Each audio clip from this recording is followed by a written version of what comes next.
This is the Drummers Only podcast, brought to you by the UK's leading drum store.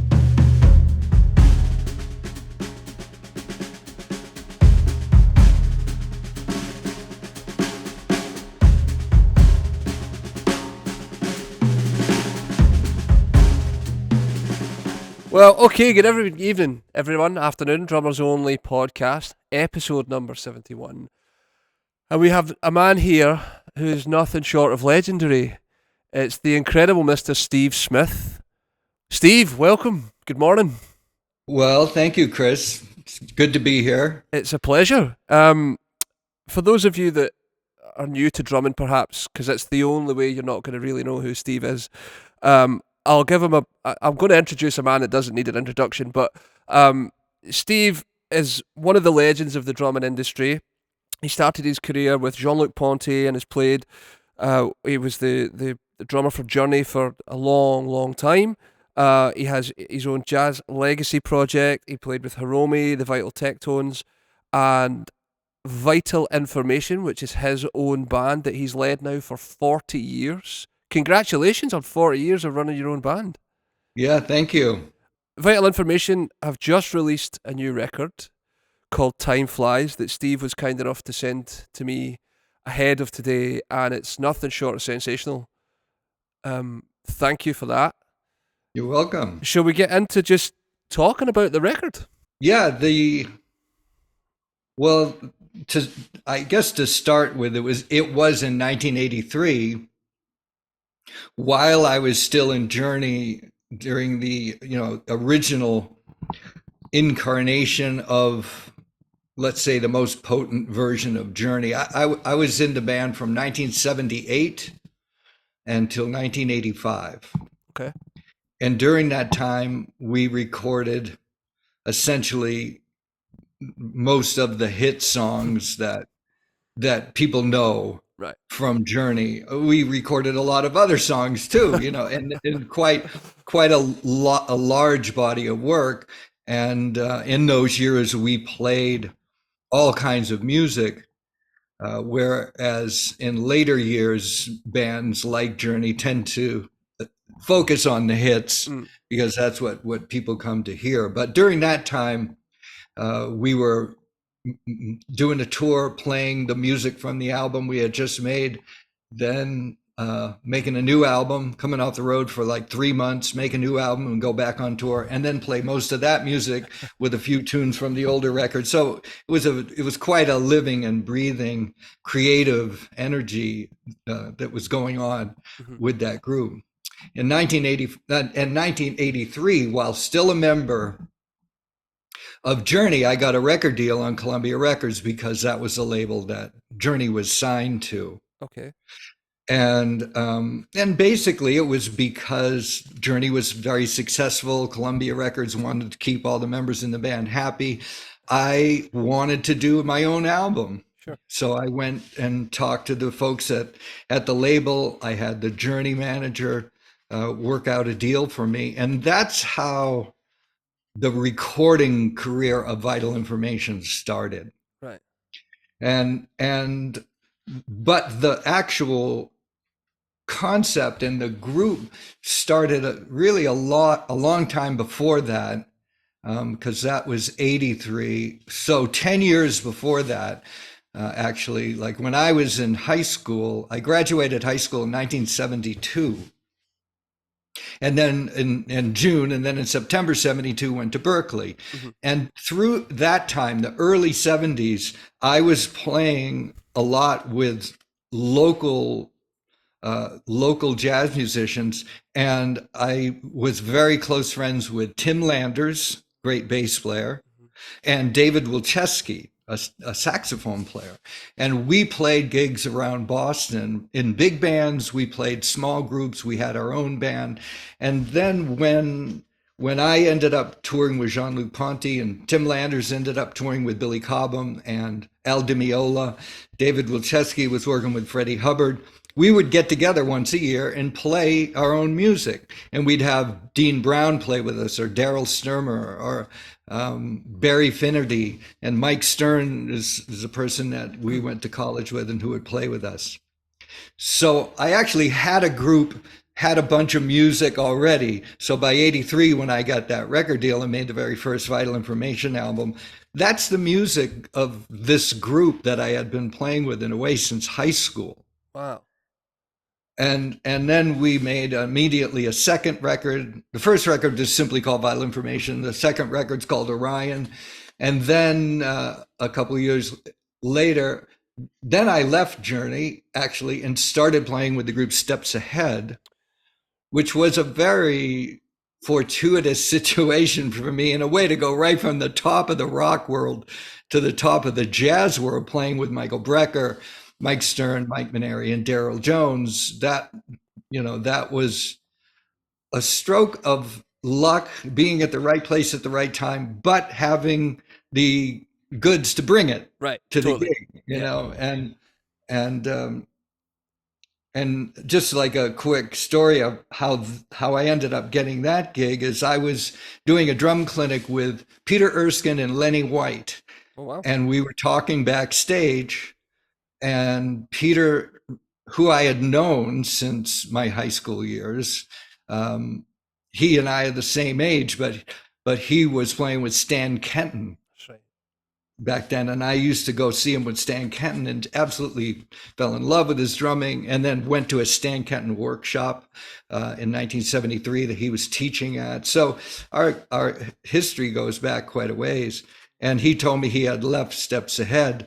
Lenny White said, "Oh yeah, I know. They called me for the gig, but I'm too busy to do it." And I said, "Well, I need a gig," you know. And Lenny White said, "I'll call Mike Brecker and Mike Maneri tomorrow and recommend you," which he did do.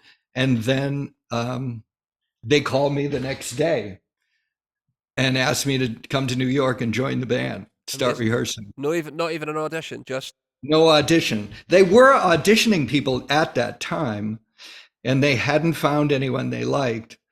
But for some reason, they thought that I would work out, and it did. And in fact, once I became a charter member, let's say, of Steps Ahead, I have played with them on and off ever since. And in fact, the last gig I played with them was in November of 2019. right. But sometimes I don't tour with them, and they'll get another drummer. Sometimes I will tour with them. You know, sometimes Peter does it. You know, it's an interesting. It's kind of it has a flow, and who's ever available, and whoever Mike Maneri decides to call. Right. Did you find it easy to switch gears from doing stadium rock to like much more delicate jazz fusion, where you needed a different touch, all that kind of thing? I definitely change gears. No, but did you find it easy to do that? I find it pretty easy to do it. Yeah. Yeah. Because it's not everybody can do that, man. Not everybody can go from playing stadium rock to playing, you know, in 7 and 9 and or with touch and supporting acoustic bass, or, you know, these things, supporting acoustic instruments like saxophones and things. Exactly. And, you know, and I guess and we got a little off the subject of, you know, where I was going with all that nugget, is that, you know, by that time, then I was playing with Steps Ahead. Then I made 2 more albums with Vital Information for Columbia. The band started changing. Some of the guys in the band got busy doing other things, and so I changed some band members. And in the end, I ended up making 4 albums for Columbia, which have recently been re-released, called the Complete Columbia Recordings on Wounded Bird. So it's a 4 CD set. Oh, okay. And then after Columbia, then I, you know, like all artists do, I found another label and got signed to Intuition Records in Cologne, Germany, and made a bunch of records for them. And then eventually got signed to BFM Jazz and made records for them. And so at this point, 17 albums later, you know, the latest album essentially is my own. You know, I'm the label. Right. So that's the new paradigm. Completely independent. Pretty much completely independent. I do have a partnership with Wounded Bird, and they're putting out the CD. Right. But CD only. So I'm owning it and putting out the music for streaming, and I'm going to have some LPs made. That's in the process, and so that'll be on my Drum Legacy Records label. Oh, great! So they just distribute it. The CDs. I'm going to just distribute that myself. Oh wow! Okay, wow, that's a big undertaking. Basically, just means I'm going to be selling them at the gig, right? And selling them on my website, vitalinformation.com. Yeah. And the reason that I went in partnership with Wounded Bird for the CD is I could do that with CDs, but Wounded Bird actually has distribution through, Alliance, a major distributor here in the U.S. And it just helped me get more CDs out there to the general public. Sure. That may not necessarily know to come to my website to buy a CD, or may not come to a gig to buy one at the gig. Right. But let's get back to your question about making adjustments, right? Okay. with these different gigs. So when I was playing as a young drummer, growing up and playing in Boston and playing in the practice rooms of the Berklee College of Music, and then, playing gigs around Boston, I was used to playing with acoustic instruments, because most of the gigs I played would have an acoustic piano, saxophone player, trumpet player, sometimes electric bass, sometimes acoustic bass. But I had a pretty good touch, and I could adjust my level to blend with those musicians. But once I got playing with Jean-Luc Ponty, that was a very different situation, because it was very electric. Jean-Luc was plugged in and he played loud. The guitar players played loud, the bass player, and everyone was, electric. And it required me to develop this fusion style. It's like a really interesting thing to look back at that time. So it was late 1976 when I got that gig, and fusion had been around really. If you think Mahavishnu Orchestra was 71 to 73. Weather Report started in 71. Chick Corea returned to Forever with Lenny White, and then eventually Al Di Meola was started in 73. I saw all those bands. I saw Tony Williams, the new Tony Williams Lifetime with Alan Holdsworth, and Billy Cobham's first band that he toured with Mike and Randy Brecker, the Crosswinds band. Even though I was hearing that and experiencing that music and going into clubs and hearing that, in a way, me as a student and the culture hadn't absorbed that way of playing yet. It was so new. Okay. That like me and most of my contemporaries, we're still playing in a way coming out of Elvin Jones from the 60s or Tony Williams from the 60s. Right. Like with the little drum set, with the 18-inch bass drum.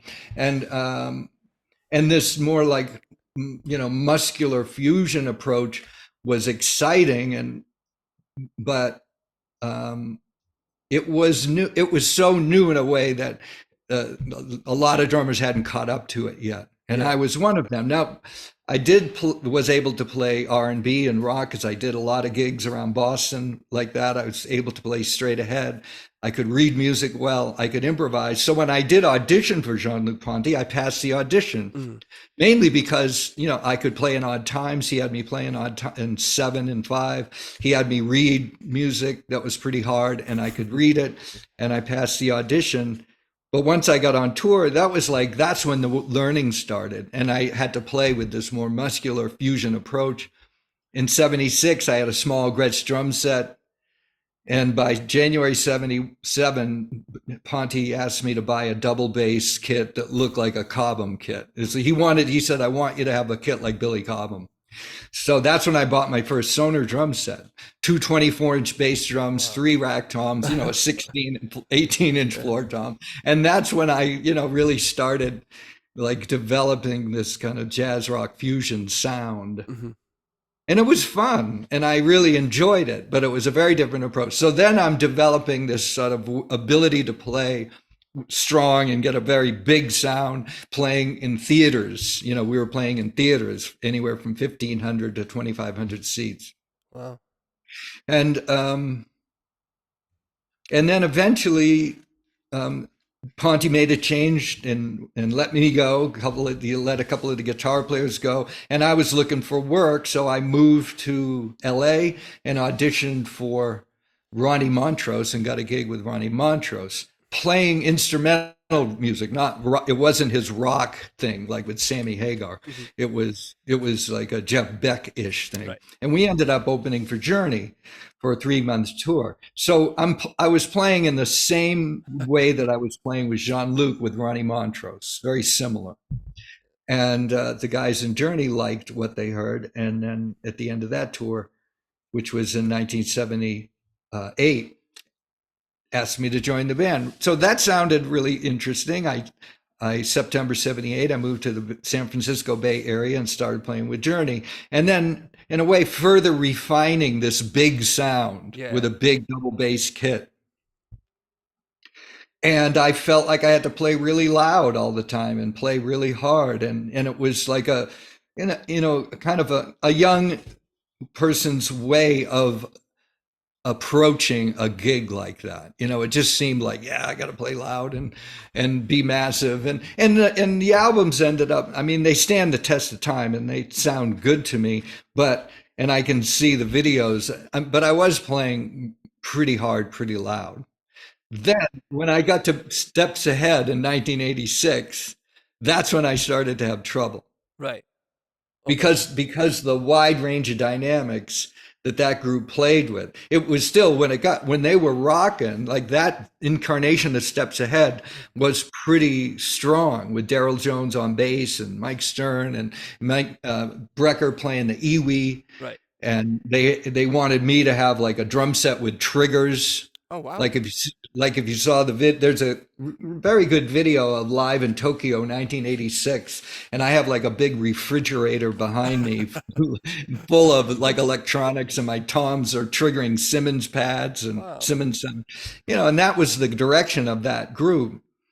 But we also played really quiet and then really fast jazz, fast ride cymbals, and so I was having some trouble negotiating that. I had changed my grip in a way where I wasn't holding the sticks at a sensible balance point the way I used to when I was a kid, and I'd move the left hand back like this and the right hand back while I was with Journey to play louder, which all led me to study with Freddie Gruber. Yeah, right.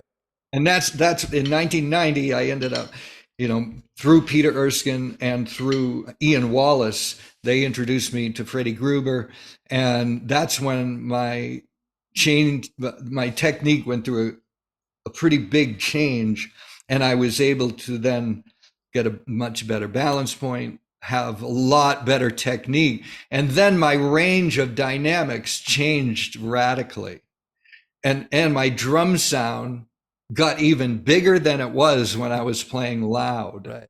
So I was able to get a big sound without hitting the drums hard and without hurting myself. So that was a pretty big change. And like Freddie would have me play from essentially just no stroke at all, just learn how to drop the stick and get a sound out of the instrument without any force at all.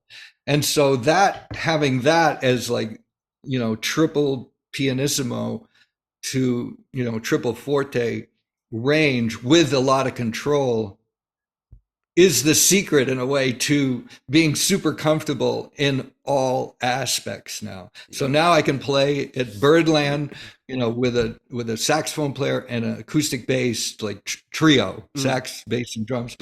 Play at an appropriate level where I don't drown anyone out. There's no mics at all in the room, let's say. We can play like that and it sounds great out front. And then a week later, be on tour playing at Madison Square Garden with Journey. Yeah. And the secret there is I'm not trying to play loud. Sure. I'm just trying to get a big sound. Yeah. I'm working on getting a big sound. And the key to all of it is to have the drum set be well balanced internally. That I play the bass drum as the foundation in a rock setting, as the level that I want the bass drum to be at. Then I adjust the snare and the cymbals and the toms to that. And then the rest of it, the sound man takes care of as far as amplification, because there's only so loud a drum set's going to go. And when you're in a room that big, a big room, you'll never fill it up with sound, no matter how hard you play the drums.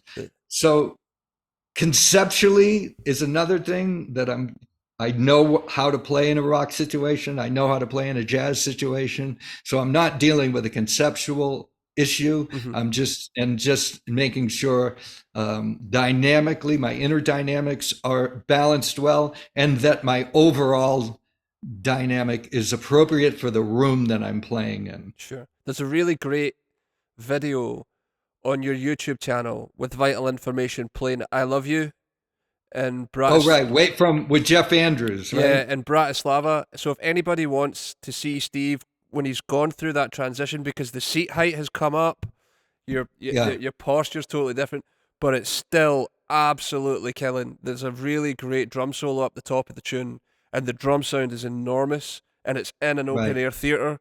It's really something else. So that to me is that's a prime example of all that work, because there's all this control, but all this sound and power and dynamics and like tempo. Some of the singles and the doubles, the tempo that's getting pulled out, it's pretty bright, man. Yeah, thank you. And there's one of the reasons I posted that is, Jeff Andrews is no longer with us, and he was one of the great bass players that I got to play with. His solo on that is absolutely astounding. Yeah, it's a really incredible bass solo, and I'm playing with brushes behind that bass solo. Yeah, and so that's another aspect that happened with the increased technique. I was able to develop a nice brush technique as well. One of the things that struck me about the new album is that all of that is there. I mean, some of the tempos you're playing at, and dude, it's like you're pushing 70 years old. And True. And you're still playing like you're 25. Okay. It's astonishing to listen to, because it's you're just nowhere. You're not hiding. It's just a trio record. And it's all out there. It's absolutely amazing. So that to me is a benefit of studying that way, right? Yeah. I mean, it keeps it at my age now, and I'm 68 in August. I'll be 69, and the year is 2023 for future reference.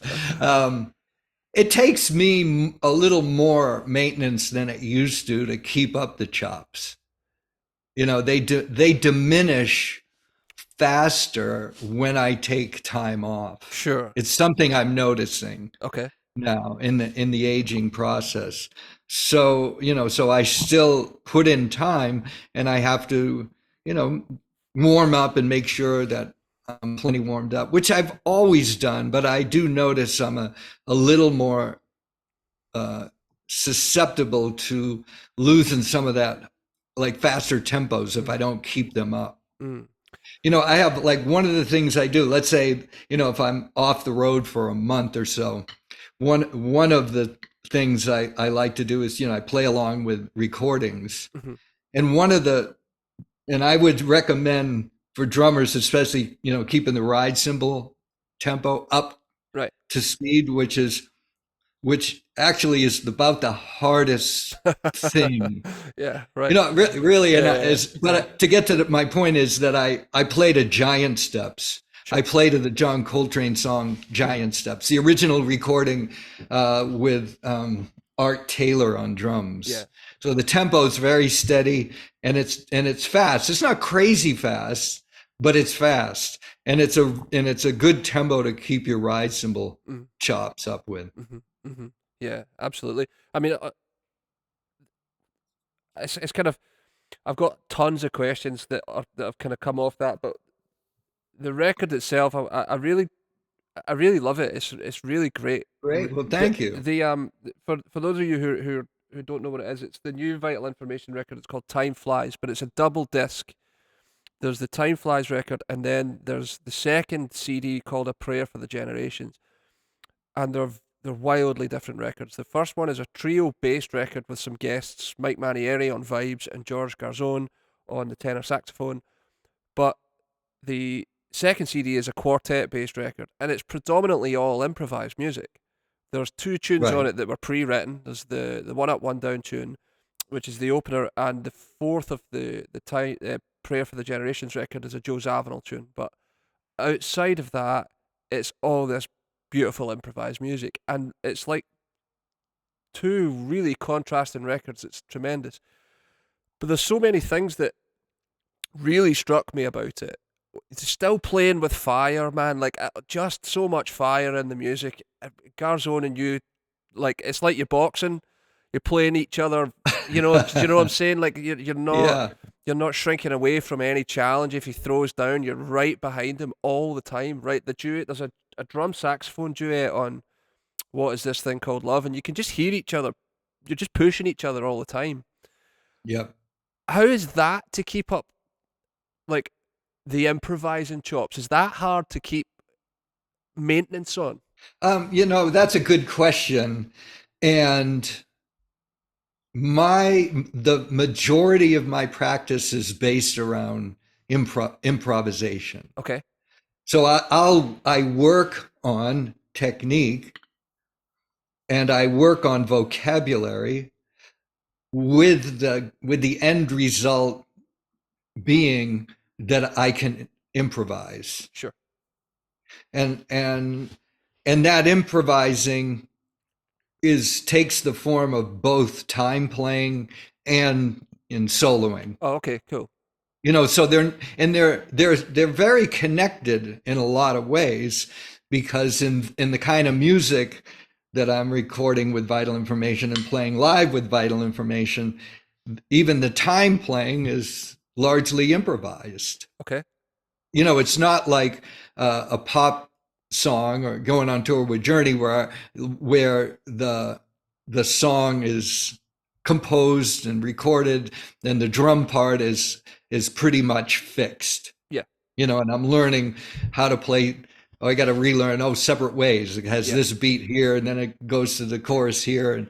And when I play with Vital Information, there are some tunes where the beat is important and part of the composition. Sure. But then let's say the solo section comes and then I just use that beat as a reference and then we're improvising. So we're listening and interacting. So that in that way, I'm improvising time. And then there'll be a section generally where I'll solo in whether it's in an odd time, whether it's in 4/4, but it's always at a particular tempo. So, so I develop ideas that I want to use in these songs. Okay. So one thing about having a band and having or being a sideman and being hired by someone, and I know that I'm going to be playing these specific songs, I do what's called dedicate. It's like, I think it's called like a kind of a focused, dedicated practice to developing, like on What Is This Thing Called Love, I play a solo in 7. Mm-hmm. Like we have a vamp in 7. So I know, like I'm gonna practice for my like next tour that we're doing in a few weeks. I'll spend some time practicing in 7 and working out some ideas to keep it fresh, some working out some new ideas and get more and more comfortable playing that solo in 7. Or we do a tune that I recorded actually on an album before called 8+5. That's in 13. And so we play that every night. So, I'll work on those ideas and get more and more comfortable playing in 13. And then there's straight ahead, like you mentioned Tempest Fugit, where we're playing the form of the song, but we're trading 8s and then trading 4s, and sometimes we trade 2s. So I work on that. So I, have a focused practice on tunes that I know I'm going to be playing and tunes that I know I'm going to be improvising on. So I like having that idea of developing more and more vocabulary to be able to improvise with. Yeah. And the other thing that one of the other things that struck, I'm not surprised by this, but it struck me, was that the time is so consistent from everyone, because obviously you guys are like at the top of the tree, so obviously it's so consistent. But the key for me is you're improvising through the time that's still so consistent, because that's really challenging. At this point, it's not, it comes pretty naturally now. Amazing. Yeah. And I mean, of course, these days, myself and other musicians are well trained by playing with click tracks and Sure. so often and practicing with clicks that in this way, there's the benefit of really being knowledgeable and comfortable with knowing what it feels like for every note to get its full value and to Yeah. not hurry through things and play in a relaxed way. But yeah, as you can hear on a lot of those songs, the time is Oh, it's impeccable. very, very even. Yeah, and relaxed. Yeah, Very and it extends further because there's live footage of you guys playing, the trio playing, and it's all there yeah, too. It's it's like, there. yeah, Right? It is. it's it's one of the best jazz albums I've heard in a long time. Actually, I really really loved it. Well, I'm so pleased to hear that. Yeah, Thank you. it's really worth checking out, and I'll put a link in the description of the podcast so that people can check it out. Because I really think they should. What was the writing process like for you guys? Let's see. Actually, Yannick Gwizdala, who's the bass player, originally from London, now living in LA, played with Vital Information a little bit in 2020 when Baron Brown got sick and couldn't make some gigs, and then and Manuel Valera, who's the keyboard player, originally from Cuba, now living in New York, he played some gigs with us as well because my keyboard player got sick. So I was, dealing with band members that were having physical problems, and this is right before COVID. So this was like, we played in February and March of 2020, and then by the time Manuel and I went to Australia to play a week at a jazz club in early March, we played it as a trio because my guitar player got sick and couldn't make it. And that's when I could see, like, this really works as a trio, because Manuel was able to cover the melodies and the chords and the forms, and it sounded very good as a trio. So that's when I decided, let's go with a trio.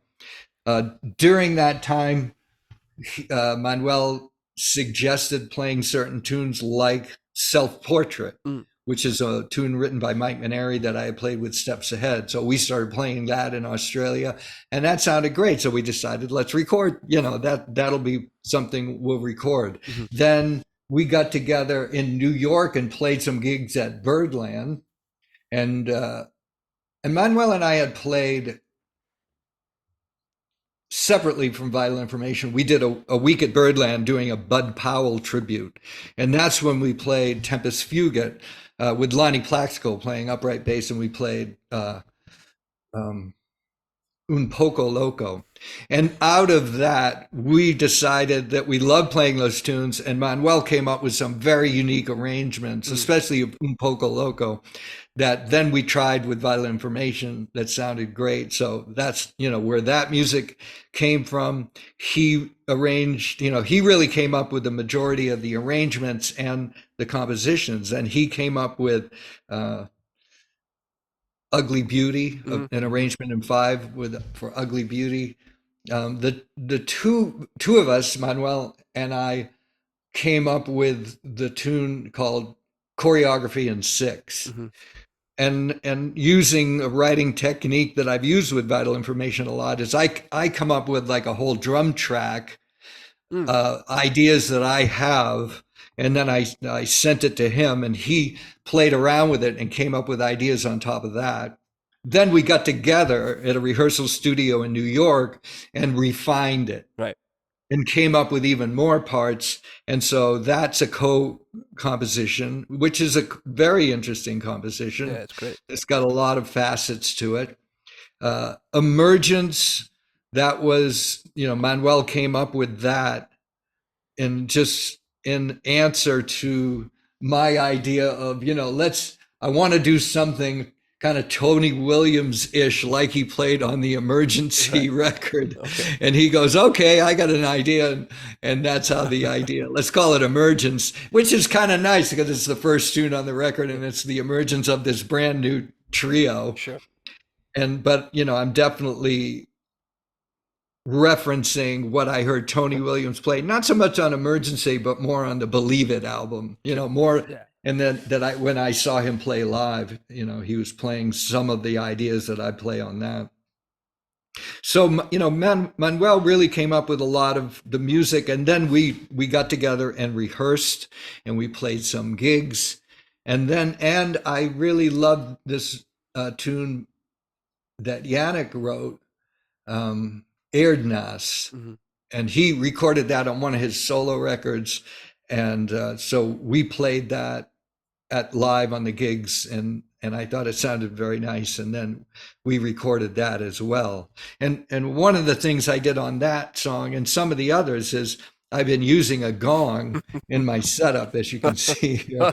And I play it like over my right shoulder, like a big ride cymbal, which, took a while to figure out how to get a real clean, clear sound out of it. And so on that tune, not that I play it through the whole song, but on parts of the song, I use that as a ride. It's just got such a big open sound to it. I dare you one night, just play it for the whole tune. Don't tell them you're going to do it. Just play it for the whole tune. Just play it. Yeah. Right.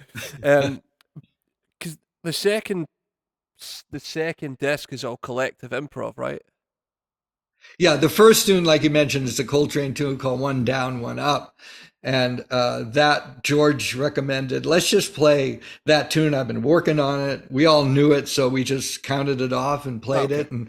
And then after that, we just said, let's improvise. Let's just come up with things. And so was there a reason for it? Was it just that kind of, let's just do this? We had time in the day. Amazing. So that was cut in a day? Yeah, like in one afternoon. Wow. Yeah, just in a couple of hours. That's amazing. Yeah, it happened like very quickly. Like just to go over that process, I really wanted George to play on the tune Inception. Mm-hmm. So George and I had played together quite a bit when I was a Berklee student in the early 70s. And he had and still has a group called The Fringe that's sax, bass, and drums, just like a very free form trio. And for 1 year I played drums in that group.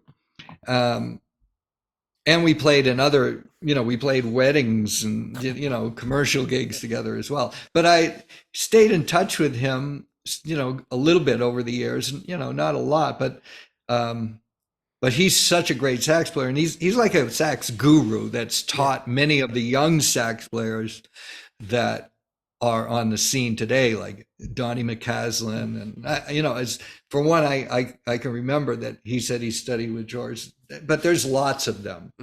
And but I hadn't really heard him until Peter Erskine's last record, like 3 Nights in LA. Right. Peter has a great record. It's a triple disc, and George is playing, and it was like, oh man, I hadn't heard him play for so long. He sounds so good. And then it ended up, we recorded on a record together. Like we were in a band in Boston called Beard Hearsey and the Year of the Ear. Very avant-garde kind of group. And Beard Hearsey just is recording a new album, and he had me play on 5 tracks and he had George play on some of it. And so, so our paths crossed again. And then I invited him to play Inception, which is an up-tempo McCoy Tyner tune. And he really tore it up. And then I wanted a tune that was a short improvised piece that I could use either before or after Tempest Fugit. Right. And so I said, let's take half the tempo of Tempest Fugit and make, choose the key that it would work either before or after. And then I'll count it off. And we have a video of that.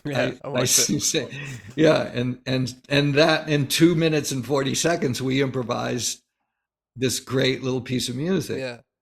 So we had, we knew we had something going on there. And then the other thing was George said, let's play a duet. So we had already recorded What Is This Thing Called Love, but okay, right. we played George and I then just played two choruses of the form of the tune, and then we edited that on to the beginning of the song. I couldn't work out why he didn't have a blow on it. Yeah, I know. Yeah, I was like, too bad. I know, but it was already recorded and we really liked the take, but it was a way for us to get a drum and sax duet and then put it on that tune. No. And at that point, it was like that all happened really fast. And then it was like 2:00 in the afternoon and he had a flight at 6. And so we had a few hours and we had no plan. So we said, well, let's just improvise. And so that's how we came up with that second record. And then, so we did One Down, One Up. And then we went from there. Then Yannick, he led off the first improvisation with his pedal. Like he has these pedals that make sounds, and then and then they do loops. And he started off and he made some interesting sounds and created some loops. And then we just went from there and started jamming. Yeah. And then a second piece, it was like we just pick a tempo and a key and go. Yeah. The one that's in a way the most remarkable to me is the third piece, because it starts off with an improvisation rubato with sax and keyboards, which sounds like a piece of music that was written, but it's just spontaneous composition, where Manuel and George are having this beautiful conversation, and then eventually drums and bass join in, and we just went from there. Yeah, we just went from there. Like I made some notes on the tunes, and part 3 feels like the drums and the saxophone are talking to each other. There's this groove that you set up, and it's just this like conversation between the two of you. Whilst the other guys just hold it all together, they hold it all down. Whilst you guys it's just amazing. Yeah, it's absolutely ridiculous. I mean, it wouldn't be out of place on ECM. It wouldn't be, except for the drums are too big. That's all right. Manu Kashi's got records on ECM. It's fine. It's with fine. I guess so, with a big drum sound. Yeah, that's fine. But what I'm getting, it's got that cinematic quality. Right. We've talked a little bit about, your reinvention when you went from or before and after you studied with Freddie. And to me, reinvention has been something you've done out throughout your career, like the conical things and all, right. And you spent, you've got published works on the Standing on the Shoulder of Giants DVD, where you're talking about assimilation and these kind of things. Yeah. One of the customers at shops here has a question he wanted answered, which was basically, what's next for you to learn? Because you've learned these ridiculous things that have gone into your playing in an amazing way. So what's next for you? Well, I don't think there's anything that major next for me, as much as maintenance. Right.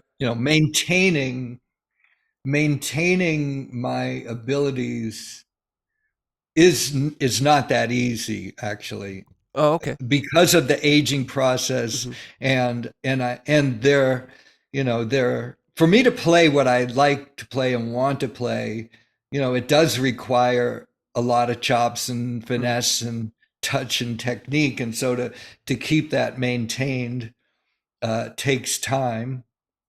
One of the things that I'm working on in coming back to the improvisation is just being a little more, even more and more fluid and loose with the improvisation, and coming up with some new ideas. And I am doing that, and I'm coming up with some ideas that I feel really good about, and using, and then another thing that's been fun for me, and you'll notice in the videos that you'll see of we have more videos coming from the recording, because we didn't record everything that we played, but we recorded a lot of what we played. But and luckily we recorded everything we did that afternoon with George. So I will be having videos made of all of those tunes, actually. But I'm enjoy playing like a bigger drum set with, 3 rack toms and 3 floor toms and the gong. So I'm working on ideas that feel good with that. Not necessarily the 2 bass drums. I usually I take just 1 bass drum on tour. But working on those ideas and the other part of the bigger kit is 3 snares. Right. Okay. Yeah. Having 3 snares, because and it's not just for playing backbeats with different sounds, different parts of the tunes. It's actually playing fills, where the snare fill does something similar to what a tom fill does. Sure. Has different pitches. Right. And that's been pretty interesting. But on the other hand, my cymbals are diminishing. Okay. And if my cymbal setup has diminished. And so, and that's really an extension of playing a lot of gigs in New York in clubs where I don't use any crash cymbals. Okay. So it's just going back to either two rides or 3 rides. And if I need a crash, I crash on the ride. And so you'll hear like the entire Time Flies album, and then the entire A Prayer for the Generation albums is just 3 ride cymbals. Yeah. And I'll change those. I've occasionally changed which ride cymbals I'm using, but no crash cymbals and no splash cymbals. And I like that sound. And it's actually in a way nicer for the other musicians. Mm-hmm. To not be subject to somebody crashing a cymbal 4 feet away from their head as they play the sax or the bass right next to me. And it just, the other thing I notice, and like now listen that I've said this, maybe listen again to the record, and both the Time Flies and the other one, it keeps the music moving more fluidly without crashes that in some ways are like a big period at the end of a sentence. And so without that, there's a little more flow. And so there may be a fill and a tension and then a release, but that crash, that it's a release, it's also the beginning of just a time flow that continues on. And so, so this idea of the seamlessness of my playing is in a way one of the things I'm looking at and playing with, right, is having this flow where it does feel new and different for me to not have the crash cymbals. Right, totally, because there's no voice to fall back on if you don't have it. Like that cymbal voice, if it's not there, you can't rely on it. Yeah. And I tend to think many people, they in general, I hear crashes, a lot of crashes that I'm not sure why they're there musically. It's like to really think about that. And let's go back to when drummers like Elvin Jones or Philly Joe Jones or Art Blakey did only have 2 ride cymbals. Or Tony Williams with Miles, and so all of the cymbal playing was done on 2 cymbals. There were no crashes. And if you looked at who had crashes in those days, it would have been the big band drummers. Mm-hmm. Like Buddy Rich had a couple of 18-inch crashes, and that made sense because when I play with a big band, I'll put up a couple crashes. Mm-hmm. Because I like that, for brass punctuation or the setups and the support with the big band. Yes, I'll use it, but in these small group settings, even electric or acoustic, I don't use them anymore. I don't find them necessary. They in fact get in the way. Am I right that Tony played predominantly the 1 cymbal? He had to, but he used the one on the right more than any of that, the one on the left throughout most of his career with Miles. You mean you're talking about like his period with Miles Davis? Uh-huh. Yeah. Yeah. I mean, but that's typical of the time. Right. It's typical of jazz drumming in general. Like your ride cymbal is your main voice. Mm-hmm. But he could have switched it, but he didn't. You know, he kept it to be the same cymbal a lot. You know, and there's I think people forget. I mean, we sell this stuff. People forget that a cymbal is an instrument. There is so much you can get from one. You won't get everything, especially if you know, a lot of drummers now have to do a wide variety of gigs. They can't just do one thing anymore. So you're not going to have one cymbal that will go and do a wedding gig to a funk thing to a bebop gig. You might need more than one cymbal to do that, but there is a lot you can get from just one cymbal. If you if you take the time to really get into the nuance of how to play a ride cymbal and get a lot of sounds from that ride cymbal. Yeah. But that, you know, that's not a lost art when it comes to jazz drumming, but it's somewhat of a lost art when it comes to a lot of rock drumming.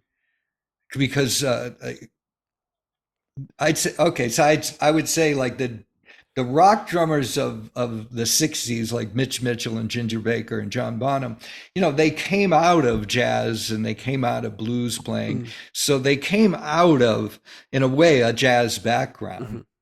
You can hear it in their playing. And they learned how to play the cymbal. You know, you could tell they had a very nice approach and touch and played all the jazz rhythms on the cymbal. But in years after that, a lot of drummers never really spent time. They play a ride cymbal, but they're just playing eighth notes on it. And they're not keenly aware of like even where to get the best sound out of the cymbal. So in a way, in order to really develop great ride cymbal technique and ability, you do have to play some jazz. You know, you have to approach it, at least learn how to play the Spang-a-lang beat, and then play it in a way that it's like you're really taking advantage of all that your cymbal has to offer, sound-wise, and learn where to play it, and what angle of the tip of the stick is to the cymbal. You know, there's so many details that you can get into to get a good sound out of your cymbal, and then that will lead you to know whether, well, this cymbal's not a really great ride cymbal, it's just too washy, right? Or this one is too pingy, too brittle, or something. You know, and it has to have certain qualities to make it a good ride cymbal for whatever the music that you're playing. Yeah, for sure. One thing that I've always wanted to ask is that, especially I had watched your Standing on the Shoulders of Giants DVD. I have that DVD, and your performance from the Modern Drummer 06, where you take specific players and you've learned their language. So you play 3-card Molly like Elvin, you know, you play Sister Cheryl and you sound like Tony. How difficult is it to keep your own identity as a player when you're assimilating all this other knowledge? Well, I think I was on a quest to expand my concept. Right. And I had listened to all those drummers. I had seen most of them play live, you know, and Wow. But it's one thing to see them play live and to listen to those tunes, but it's yet another thing to actually play that music and, you know, and do my best to play in that style.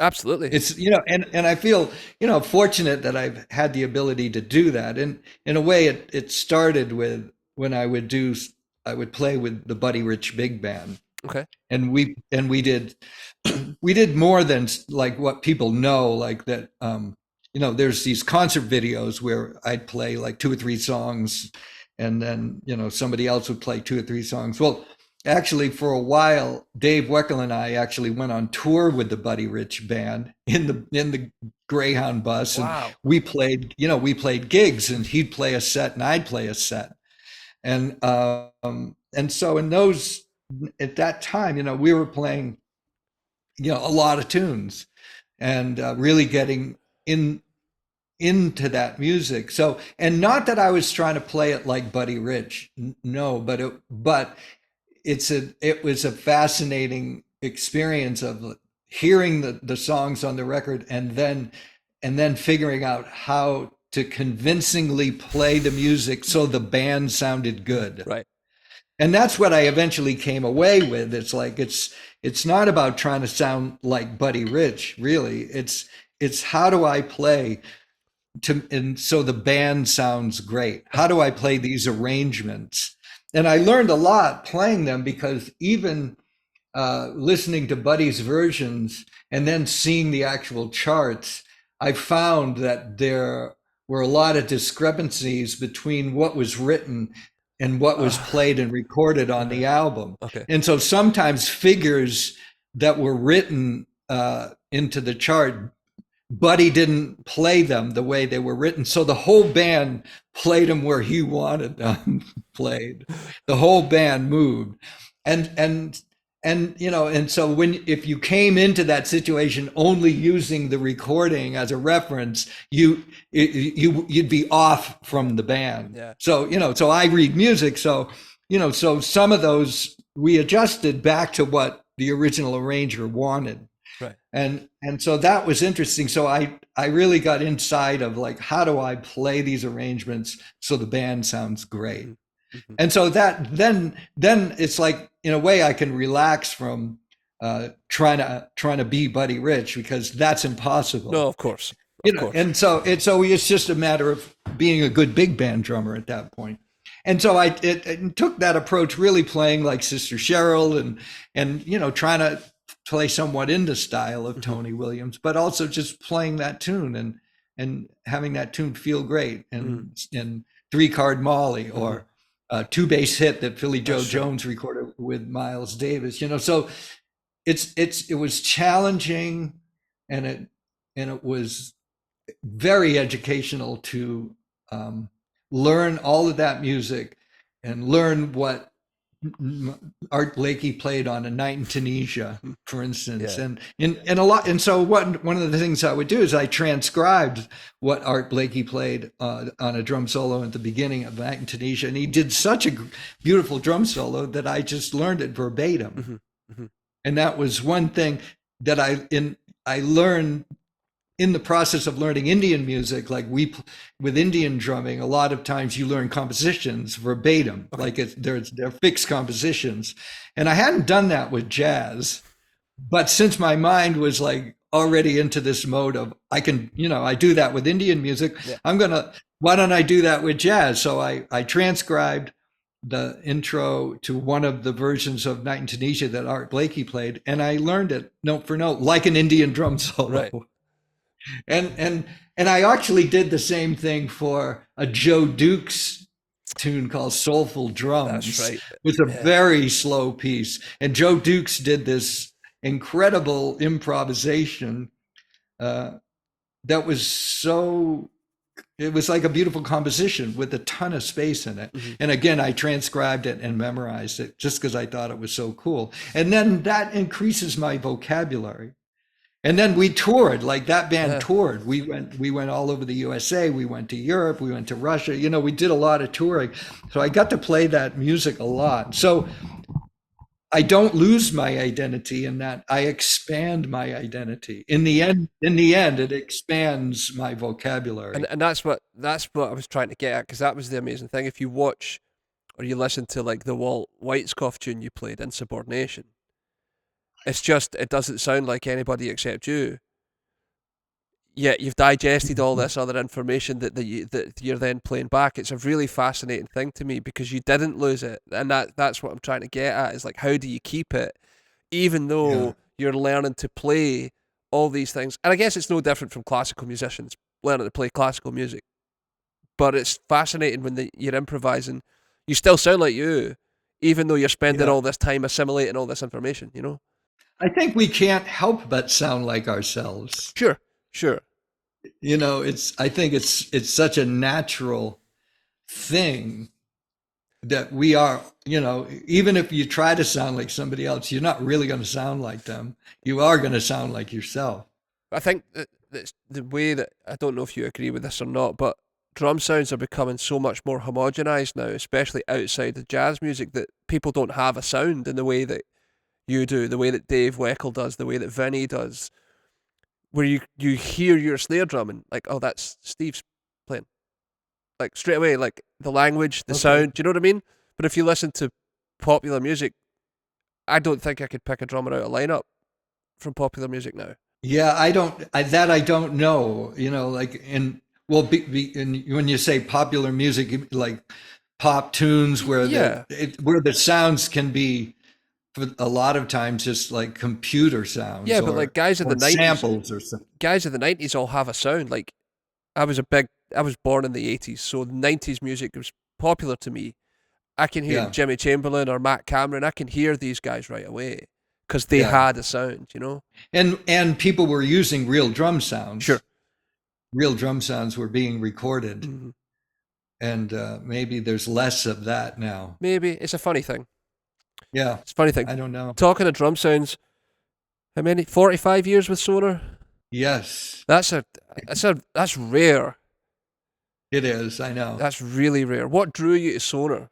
Well, I would say two players. It was Bernard Purdie. Okay. Because Bernard Purdie was a Sonor drummer back when he was recording. If you listen to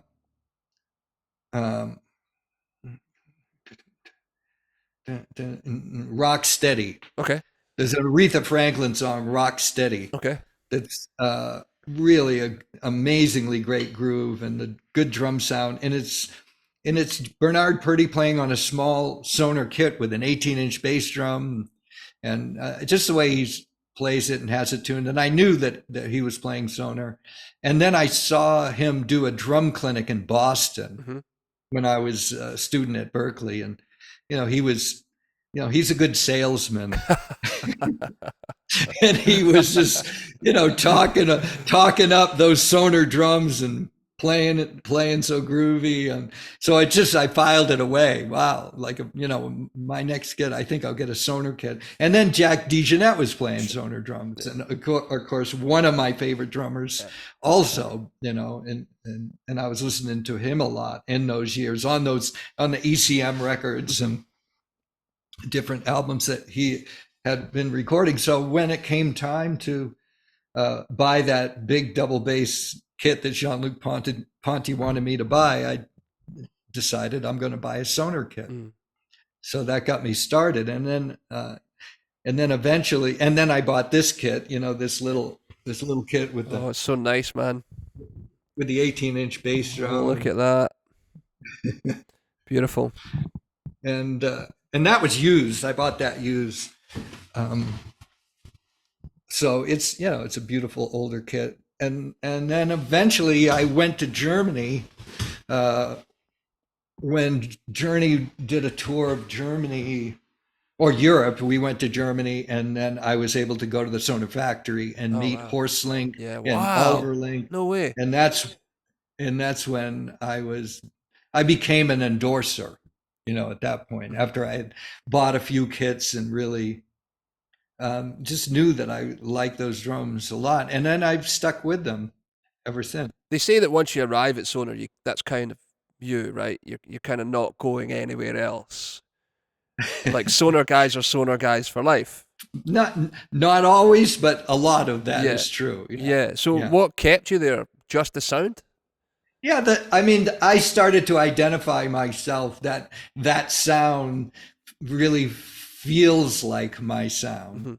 And because, you know, occasionally I'll do a gig and there'll be no Sonor drums available, so I'll play some other kit, and I never quite feel comfortable sound wise, you know. So So I've just always enjoyed the sound, and I've had good personal relations with all the various people that have come and gone through Sonor. Mm-hmm. Though I did have Karl-Heinz Menzel was there he started in 1977 and I did. So we knew each other, his whole career, and he was there 40 years. So I think, he left about 4 or 5 years ago, Yeah. or at the beginning, middle of COVID period, he retired. That's right. Finally. Because he'd been in the store. He's been, to your place. Yeah. So whenever he found himself in Glasgow, he would come to the store to say hello. Yeah. So I had that relationship for the entire time, even when Horselink sold the company to Honor. Mm-hmm. Karl-Heinz was still there, and then there were other people, like Thomas Barth was there for a very long time, and then I know people from the distributors from around the world too. From Japan, from Australia, Canada, and all good people that I stay in touch with, because I think that's also a part of how I've stayed for a long time, is I do take the time to have good relationships with all the people that work for Sonor in the different countries. Mm-hmm. Because when I tour with my band, I need drums, whether it's in Canada or going around China or wherever, and I'm pretty hands-on with making sure that I'm going to have a good kit where I'm, and so I have a lot of interaction with those individuals. I don't just leave it up to Sonor to set it up for me. I'll start with that. I'll start with can you hook me up with the distributor in, Italy, right. and then I'll work directly with Sergio in Italy to make sure I'm going to get all the drums that I need at every venue. And so that's helped over the years to keep those personal relationships going. Does it matter what kit you get when you travel, as long as it's a Sonor? Does it matter what the shell is? Does it matter? No, it doesn't. As long as and the key is that I bring heads with me. Right. Okay. And like, for instance, like when I tour India, like that's a challenge. Right. But I am able to get Sonor drums in Italy. I'm sorry, in India. Mm-hmm. But they might be the less expensive drums that are made in China. Sure. Shipped there. But as long as I bring a really nice set of Remo heads and I put those heads on when I get there before the gig, the drums will sound great. Do you do bottom heads too? Generally, no. That's just too much. Too much work. Yeah. I'll do all the top heads, but then I have to take them off to go to the next gig. So the key there is that I have a cymbal bag without a post. Yeah. So I have my cymbals, and then I have like a full set of heads. Right. Wow. That I take on tour with me. So and not all the time. I only have to do that when I go to these places where where like China or India, and certain places where I know I'm not going to get a drum kit made in Germany with Remo heads on. Sure. Yeah. But then there's times where I'll get a backline kit, and it will be a drum set made in Germany with Remo heads, but they're beat to death. and then I'll have to put on the new heads to get a nice sound on that setup. Well, what's next for you? Well, it coming right up is an East Coast tour, right, with Vital Information, and so we're doing a couple weeks around the East Coast, playing some nice venues and jazz festivals, and then I'm going to take the summer off. Oh wow! Okay. Which is a new concept. What are you going to do? You going on vacation? No, not really. But we have a home in upstate New York. Okay. Right now I'm in Oregon. Right. I'm in on Southern Oregon, but we also have a house in upstate New York, and so we'll be there. It's just a beautiful area, and we really love being there. So we'll spend the summer there. We also have an apartment in New York City. So then come September and October, I'll be in New York, and I have quite a few gigs at Birdland. Oh, great. Doing, various things. It's listed on my website, vitalinformation.com. You're playing with Manuel again? Yeah, we're playing with like a Bud Powell tribute with Manuel. I'm doing a Sonny Rollins tribute with Donnie McCaslin. Oh, wow. That would be great. So yeah. And that'll be trio with Lonnie Plaxico, just bass, sax, and drums. And then, some other ones. I'm doing a drum camp with Benny Greb. Oh, wow. Okay. Amazing. In Germany that during September. This will be pretty cool. So yeah, some good things, and a few clinics. I've been asked to do a few clinics, and so that's in the process of being worked out. Mm-hmm. But one of the things that happened, I think, through COVID and lockdown and not touring is I enjoyed not touring all the time, actually. Sure. Which was kind of a radical discovery because I'd been on tour nonstop for most of my career. Okay. And so now I am taking less gigs and taking time off, which feels pretty good. Good for you, man. Good for you. Yeah. Excellent. Well, Steve, it's been an absolute pleasure to talk to you. Thank you so much. You could have done anything with your morning, and you chose to spend some of it here. So I really appreciate it. All right, Chris, it's been a great experience talking with you. Yeah, fun, good subjects to talk about. Excellent, absolutely. If you find yourself in Glasgow at any point, please come say hello or let us know you're in town. We'll come out, catch up. Sounds good. Excellent. You take care, man. All right. Thank you. Bye-bye. Bye-bye. Thanks for listening to this episode of the Drummers Only podcast. Please leave us a review and make sure you subscribe. If you need any more information about us or any gear mentioned, head on over to drummersonly.co.uk and make sure you follow us on all of our social channels at drummersonlyuk. Thanks for listening. Peace.